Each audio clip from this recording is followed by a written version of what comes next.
அனைவருக்கும் வணக்கம். மணிசொல் சேனலுக்கு உங்களை அன்புடன் வரவேற்கிறோம்.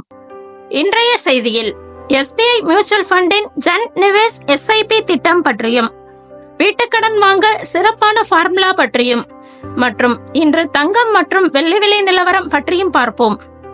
சமீபத்தில் நாட்டின் மிகப்பெரிய மியூச்சுவல் ஃபண்ட் நிறுவனமான SBI மியூச்சுவல் ஃபண்ட் வெறும் 250 ரூபாயில் தொடங்கக்கூடிய புதிய முதலீட்டு திட்டமான ஜன் நிவேஷ் SIP-யை அறிமுகப்படுத்தியது. குட் ரிட்டர்ன்ஸின் செய்திப்படி ஏழை மற்றும் சாமானியர்களும் மியூச்சுவல் ஃபண்டுகளை எளிதாக அணுகும் விதமாக இந்த SBI திட்டம் அறிமுகப்படுத்தப்பட்டுள்ளது. இதில் தினசரி, வாரத்திற்கு ஒரு முறை, மாதத்திற்கு ஒரு முறை முதலீடு செய்ய முடியும். சிறிய தொகையில் தொடங்க விரும்புபவர்களும் இதில் முதலீடு செய்யலாம். ஒவ்வொரு மாதமும் வெறும் 250 மட்டும் சேமிப்பதன் மூலம் 7 லட்சத்திற்கும் அதிகமான வருமானம் பெற முடியும். SBI-யின் ஜன் நிவேஷ் SIP-யில் யாரெல்லாம் முதலீடு செய்யலாம் என்பது பற்றி பார்ப்போம். இந்த திட்டத்தில் மாணவர்கள், முதல் முறையாக முதலீடு செய்பவர்கள், வர்த்தகர்கள் அல்லது சிறு சேமிப்பில் முதலீடு செய்பவர்கள் என யார் வேண்டுமானாலும் முதலீடு செய்யலாம். SBI-யின் ஜன் நிவேஷ் SIP-யில் செய்யப்படும் முதலீடுகள் எங்கே செல்கிறது என்ற கேள்விக்கு, ஜன் நிவேஷ் SIP மூலம் செய்யப்படும் அனைத்து முதலீடுகளும் SBI பேலன்ஸ் அட்வான்டேஜ் ஃபண்டுக்கு செல்கிறது. SBI-யின் யோனோ அப்ளிகேஷன் மூலம் முதலீடு செய்யலாம்.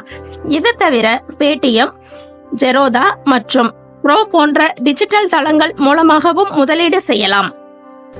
ரூபாய் 250 மாதாந்திர SIP மூலம் 10 ஆண்டுகள் முதலீடு செய்தால் நமக்கு எவ்வளவு லாபம் என்று பார்ப்போம். ஒரு முதலீட்டாளர் மாதம் SIP முறையில் 10 ஆண்டுக்கு 250 ரூபாய் வீதம் முதலீடு செய்கிறார் என்றால் அவர் 10 ஆண்டுகளில் மொத்தம் 30,000 ரூபாய் முதலீடு செய்திருப்பார். இதற்கு 12% வருமானம் கிடைத்தால் ரூபாய் 26,000 ரிட்டர்ன்ஸ் கிடைக்கும். அப்படியானால் மொத்த கார்பஸ் 56,000 பெற்றுக்கொள்ளலாம். மேலும் ரூபாய் 250 மாதாந்திர SIP மூலம் 20 ஆண்டுகள் முதலீடு செய்தால் நமக்கு எவ்வளவு லாபம் என்று பார்ப்போம். ஒரு முதலீட்டாளர் மாதம் SIP முறையில் 20 ஆண்டுகளுக்கு 250 ரூபாய் வீதம் முதலீடு செய்கிறார் என்றால் அவர் 20 ஆண்டுகளில் மொத்தம் 60,000 ரூபாய் முதலீடு செய்திருப்பார். இதற்கு 12% வருமானம் கிடைத்தால் இதற்கு 1,69,000 ரிட்டர்ன்ஸ் கிடைக்கும். அப்படியானால் மொத்த கார்பஸ் 2,29,000 பெற்றுக்கொள்ளலாம். அடுத்தபடியாக 30 ஆண்டுகளுக்கு மாதம் ரூபாய் 250 இந்த திட்டத்தில் SBI முறையில் முதலீடு செய்கிறார் என்றால் 90,000 ரூபாய் முதலீடு செய்திருப்பார்.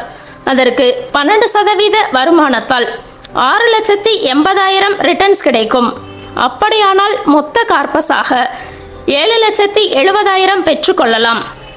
இந்த திட்டம் பற்றி மேலும் விவரங்கள் தெரிந்து கொள்ள SBI மியூச்சுவல் ஃபண்ட் முகவரை அணுகி தெரிந்து கொள்ளலாம். லோன் வாங்கி வீடு வாங்க போறீங்களா? அப்படி என்றால் இந்த ஃபார்முலாவை யூஸ் பண்ணுங்க. ஒவ்வொருவருக்கும் சொந்த வீடு வாங்க வேண்டும் என்பது நீண்ட நாட்களாக இருக்கும் ஆசை. ஆனால் செங்கல் விலை, சிமெண்ட் விலை ஆகியவற்றை வைத்து பார்க்கும்போது இன்றைய சூழலில் வீடு வாங்குவது என்பது அவ்வளவு எளிதான காரியம் அல்ல.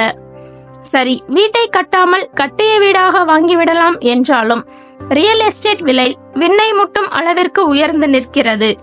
இதனால் சாதாரண மக்களுக்கு வீடு வாங்கும் கனவு கனவாகவே போய்விடுகிறது. ஆனாலும் சிலர் விடாமுயற்சியுடன் வீட்டுக்கடன் பெற்றாவது வீடு வாங்கிவிட வேண்டும் என்று எண்ணுகின்றனர். அப்படி வாங்கிவிட்டு பின்னர் EMI செலுத்துவதில் சிரமப்படுகின்றனர். ஹோம் லோன் வாங்கி வீடு வாங்கினால் கவனிக்க வேண்டிய விஷயங்கள் என்ன என்பது பற்றி பார்ப்போம். ஹோம் லோன் வாங்கி வீடு வாங்க திட்டமிட்டிருந்தால் உங்கள் பட்ஜெட்டுக்கு ஏற்ற வீட்டை வாங்க வேண்டும். ஒருவேளை அதைவிட அதிகமான விலை உயர்ந்த லக்ஸரி வீட்டை வாங்கினால் மாதாந்திர EMI செலுத்துவதில் பிரச்சனை ஏற்படலாம். தற்போது நீங்கள் நல்ல ஜாபில் இருந்தாலும் எதிர்காலத்தில் சிக்கல்கள் வராமல் இருக்க உங்கள் வேலை, வருமானம் ஆகியவற்றை கருத்தில் கொண்டு முடிவெடுக்க வேண்டும். இதை தெரிந்து கொள்ள நீங்கள் குட் ரிட்டர்ன் சொல்லும் ஃபார்முலாவை பயன்படுத்தலாம். வீடு வாங்க பயன்படுத்த வேண்டிய அந்த ஃபார்முலா 3, 20, 30, 40 என்ற ஃபார்முலாவை பயன்படுத்தி எவ்வளவு வீட்டுக்கடன் வாங்க வேண்டும், அதை எத்தனை ஆண்டுகளுக்குள் கட்டி முடிக்க வேண்டும் என்ற விவரங்களை எளிதில் தெரிந்து கொள்ளலாம். இதில் முதலில் இருக்கும் 3 என்பது உங்கள் வீட்டின் விலை. உங்கள் ஆண்டு வருமானத்தை விட 3 மடங்கு அதிகமாக இருக்கக்கூடாது என்பதை எடுத்துரைக்கிறது. ஃபார்முலாவில் உள்ள அடுத்த 20 என்பது 20 ஆண்டுகள், அதாவது உங்கள் கடனின் காலம் 20 ஆண்டுகளுக்கு மேல் கட்டாயம் இருக்கக்கூடாது என்பதை குறிக்கிறது. அடுத்ததாக இருக்கும் 30 என்பது சம்பளத்தில் 30% மேல் குறிக்கிறது. அதாவது வீட்டு கடனுக்கான உங்கள் மாதாந்திர இஎம்ஐ சம்பளத்தில் 30% மேல் இருக்கக்கூடாது. சிலர் 50,000 சம்பளம் வாங்குபவர்கள் ஆனால் 25,000 வரை இஎம்ஐ செலுத்துவார்கள். இது அப்படியே சம்பளத்தில் பாதிக்கு பாதி ஆகும். எனவே உங்களுடைய சம்பளத்தில் 30% மேல் இஎம்ஐ செலுத்த பயன்படுத்தக்கூடாது. அடுத்து வரும் 40 என்பது 40% முன்பணத்தை குறிக்கிறது. கடன் வாங்கும் போது வீட்டின் விலையில் 40% முன்பணமாக செலுத்திதான் வாங்க வேண்டும். இது உங்களுடைய சுமையை மேலும் குறைக்கும். எனவே லோன் வாங்க விண்ணப்பிக்கும் முன் இந்த ஃபார்முலாவை கருத்தில் கொண்டு விண்ணப்பித்தால் எதிர்கால சிக்கல் இல்லாமல் இஎம்ஐ செலுத்த முடியும்.